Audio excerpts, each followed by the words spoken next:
एक दुकान से मुल्ला नसरुद्दीन ने अपने लिए 2 तथा गद्धे के लिए 10 नान खरीदे। साथ ही भेड़ का भुना हुआ लज्जतदार गोश्त भी लिया। दरी में बैठकर नसरुद्दीन खाना खाने लगा। पास ही खड़ा उसका गधा भी नानों पर हाथ साफ करने में जुटा था। नसरुद्दीन ने उसी स्थान पर रात बिताने की सोच रखी थी। वह खुले में बैठे था तो धनी व्यापारी तथा यात्री तंबू गाड़कर भीतर बैठे मौज कर रहे थे। तभी नसरुद्दीन के कानों में कुछ तेज तेज आवाजें पड़ी, जैसे कोई झगड़ रहा हो। जिस दुकान से उसने नान तथा गोश्त खरीदा था वहीं कुछ हलचल सी दिख रही थी। नसरुद्दीन अपनी उत्सुकता दबा न सका और उसी ओर बढ़ चला। उसने देखा कि दुकान का मालिक एक गरीब से दिखने वाले आदमी से झगड़ रहा था। वह कह रहा था, तुम्हें पैसे देने ही होंगे। तुम जानबूझकर उस ओर लेटे थे जिस ओर मेरी दुकान से गोश्त की खुशबू उठकर जा रही थी। सारी शाम तुम बढ़िया खाने की खुशबू का आनंद लेते रहे। मैंने देखा भी था, तुम बार बार होंठों पर जीभ फिराकर चटखारे ले रहे थे। मैं कोई दान खाता खोलकर नहीं बैठा, जल्दी से पैसे चुकाओ। बेचारा गरीब आदमी बेहद असहाय दिख रहा था। शायद नसरुद्दीन की तरह उसके पास भी फालतू पैसे नहीं थे। लालची दुकानदार की बातें सुनकर नसरुद्दीन को गुस्सा आने लगा था। तभी दुकानदार अचानक नसरुद्दीन की तरफ मुड़ता हुआ बोला, भाई साहब, अभी आप एक शरीफ आदमी की तरह मुझसे नान गोश्त खरीद ले गए थे, लेकिन इस मक्कार को देखो, मुफ्त में स्वाद लेना चाहता है। क्या इसे दाम नहीं चुकाना चाहिए? नसरुद्दीन उस आदमी से मुखाबित होता बोला, भाई, तुमने लजीज खाने की खुशबू का आनंद लिया है, तुम्हें कीमत चुकानी होगी। लाओ, जितने पैसे हैं तुम्हारे पास मुझे दे दो। सुनकर दुकानदार का चेहरा खिल उठा। गरीब आदमी ने अंटी में से कुछ सिक्के निकालकर नसरुद्दीन की हथेली पर रख दिए। नसरुद्दीन ने उन सिक्कों को दोनों हथेलियों के बीच रखा और दुकानदार से बोला, लाओ, अपना कान इधर लाओ और ध्यान से सुनो। दुकानदार के कुछ समझ में ही नहीं आया। नसरुद्दीन बोला, तुमने सुनी सिक्कों की खनक? हाँ, क्यों नहीं, लाओ, पैसे मुझे दे दो। दुकानदार बोला।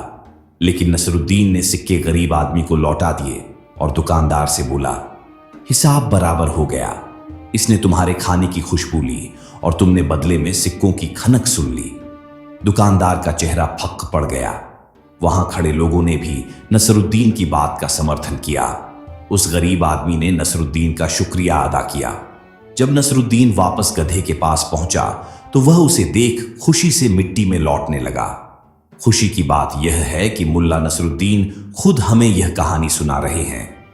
एक दिन ऐसा हुआ कि किसी ने किसी से कुछ कहा, उसने किसी और से कुछ कहा, और इसी कुछ के चक्कर में ऐसा कुछ हो गया कि सब और यह बात फैल गई कि मैं बहुत खास आदमी हूं।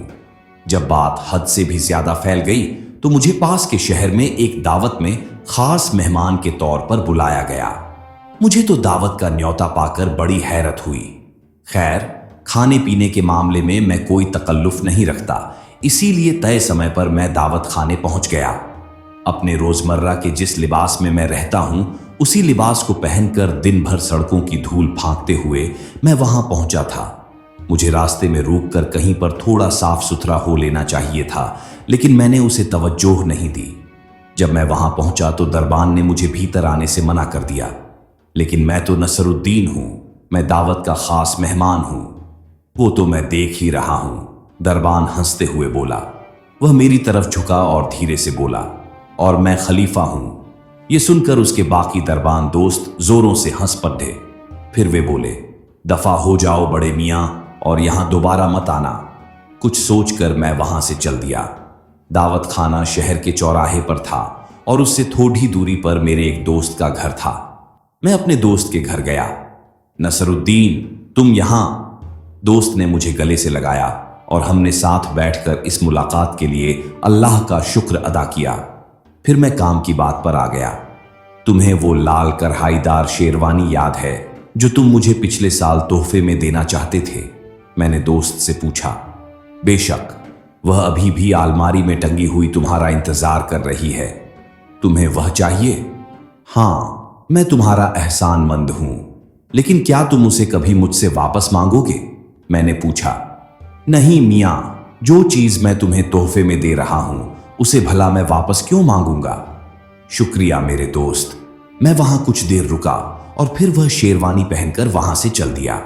शेरवानी में किया हुआ सोने का बारीक काम और शानदार कढ़ाई देखते ही बनती थी। उसके बटन हाथी दांत के थे और बेल्ट उम्दा चमड़े की। उसे पहनने के बाद मैं खानदानी आदमी लगने लगा था। दरबानों ने मुझे देखकर सलाम किया और बाइज्जत से मुझे दावत खाने ले गए।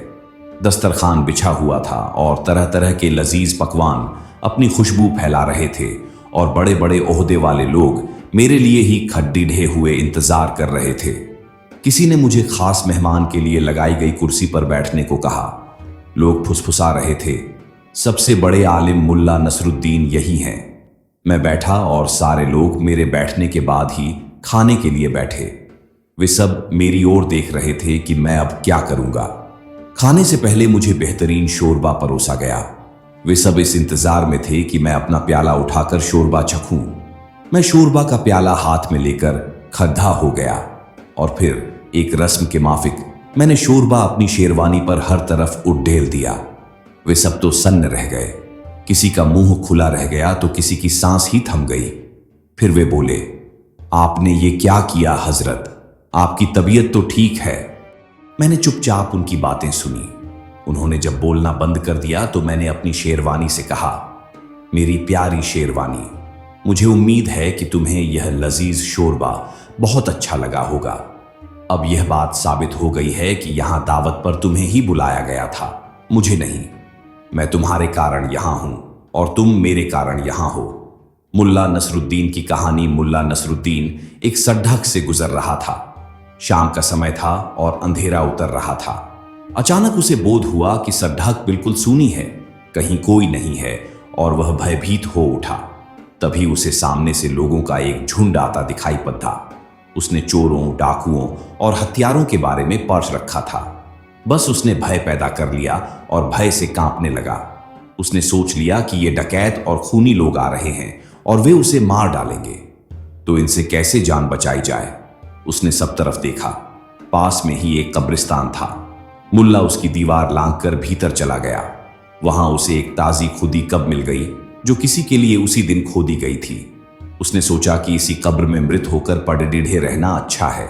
उन्हें लगेगा कि कोई मुर्दा पद्दा है, मारने की जरूरत नहीं है, और मुल्ला कब्र में लेट गया। वह भी डिच एक बारात थी, डाकुओं का गिरोह नहीं। बारात के लोगों ने भी मुल्ला को कांपते और कूदते देख लिया था। वे भी डरे और सोचने लगे कि क्या बात है और यह आदमी कौन है। उन्हें लगा कि यह कोई उपद्रव कर सकता है और इसी इरादे से यहां छिपा है। पूरी बारात वहां रुक गई और उसके लोग भी दीवार लांघकर भीतर गए। मुल्ला तो बहुत डर गया। बारात के लोग उसके चारों तरफ इकट्ठे हो गए और उन्होंने पूछा, तुम यहां क्या कर रहे हो? इस कब्र में क्यों पड़े हो?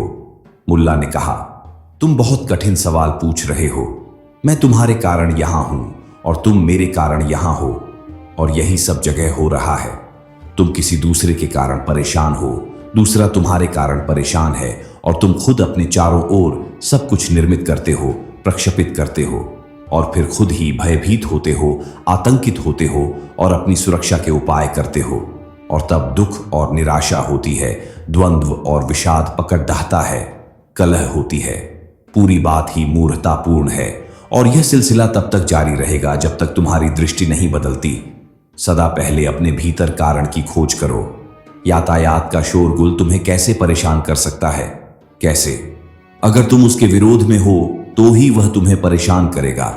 अगर तुम्हारी धारणा है कि उससे परेशानी होगी तो परेशानी होगी, लेकिन अगर तुम उसे स्वीकार कर लो, अगर तुम बिना कोई प्रतिक्रिया किए उसे होने दो, तो तुम उसका आनंद भी ले सकते हो। एक बार मुल्ला नसरुद्दीन ने घर का कामकाज करने के लिए नौकर रखा। उसका मानना था कि तालाब से पानी भरकर लाना उस जैसे इज्जतदार आदमी के लिए अच्छा नहीं। एक दो बार ऐसा भी हो चुका था कि पानी लेकर लौटते समय नसरुद्दीन की मुलाकात किसी पहचान वाले से हो जाती।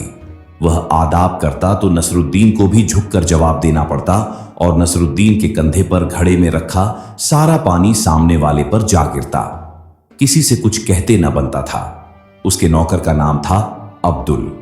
एक दिन नसरुद्दीन ने उसे मिट्टी का घड़ा देते हुए कहा, यह घड़ा लो, तुम्हें रोज 12 घड़े पानी तालाब से भरकर लाना है। अब्दुल ने रजामंदी में सिर हिलाया। जैसे ही वह जाने को तैयार हुआ कि नसरुद्दीन बोला, सुनो, सावधानी बरतना, घड़ा टूटना नहीं चाहिए। अब्दुल मुड़कर जाने लगा तो नसरुद्दीन फिर बोला, चौकस रहना, यदि तुमने घड़ा तोड़ दिया तो थप्पड़ खाना पड़ेगा, याद रखना। अभी अब्दुल दरवाजे तक पहुंचा ही था कि नसरुद्दीन ने चिल्लाकर हाथ से इशारा करते हुए वापस बुलाया। हैरान परेशान नौकर वापस नसरुद्दीन के सामने जा खड़ा हुआ। नसरुद्दीन ने एक जोरदार थप्पड़ उसके गाल पर रसीद कर दिया। पटाक की आवाज हुई। अब्दुल के हाथ से घड़ा छूटते छूटते बचा। अब्दुल बोला, मालिक, आपने मुझे मारा क्यों? मैंने तो घड़ा भी नहीं तोड़ा। नसरुद्दीन बोला, देखो भाई, अगर मैं तुम्हें घड़ा टूटने के बाद थप्पड़ मारता तो भी घड़ा जुड़ तो नहीं जाता। जुड़ता क्या? नहीं, अब्दुल बोला, इसीलिए मैंने तुम्हें पेशगी थप्पड़ मारा है ताकि तुम याद रखो कि घड़ा टूटने पर कैसा थप्पड़ पड़ेगा। तुम भविष्य में चौकस रहोगे। नौकर बेचारा नसरुद्दीन को खुले मुंह ताकता रह गया। एक बार मुल्ला नसीरुद्दीन पर राज दरबार में मुकदमा चला कि वे राज्य की सुरक्षा के लिए खतरा बन गए हैं और राज्य भर में घूमकर दार्शनिकों, धर्मगुरुओं, राजनीतिज्ञों और प्रशासनिक अधिकारियों के बारे में लोगों से कह रहे हैं कि वे सभी अज्ञानी, अनिश्चयी और सत्य से अनभिज्ञ हैं। मुकदमे की कार्रवाई में भाग लेने के लिए राज्य के दार्शनिकों, धर्मगुरुओं, नेताओं और अधिकारियों को भी बुलाया गया। दरबार में राजा ने मुल्ला से कहा, पहले तुम अपनी बात दरबार के सामने रखो। मुल्ला ने कहा, कुछ कागज और कलमें मंगा लीजिए। कागज और कलमें मंगा ली गई। 7 बुद्धिमान व्यक्तियों को एक एक कागज और कलम दे दीजिए। मुल्ला ने कहा। ऐसा ही किया गया। अब 7 तथाकथित बुद्धिमान सज्जन अपने अपने कागज पर इस प्रश्न का उत्तर लिख दें, रोटी क्या है? बुद्धिमान सज्जनों ने अपने अपने उत्तर कागज पर लिख दिए। सभी उत्तर राजा और दरबार में उपस्थित जनता को पढ़कर सुनाए गए। पहले ने लिखा, रोटी भोजन है। दूसरे ने लिखा, यह आटे और पानी का मिश्रण है। तीसरे ने लिखा, यह ईश्वर का वरदान है।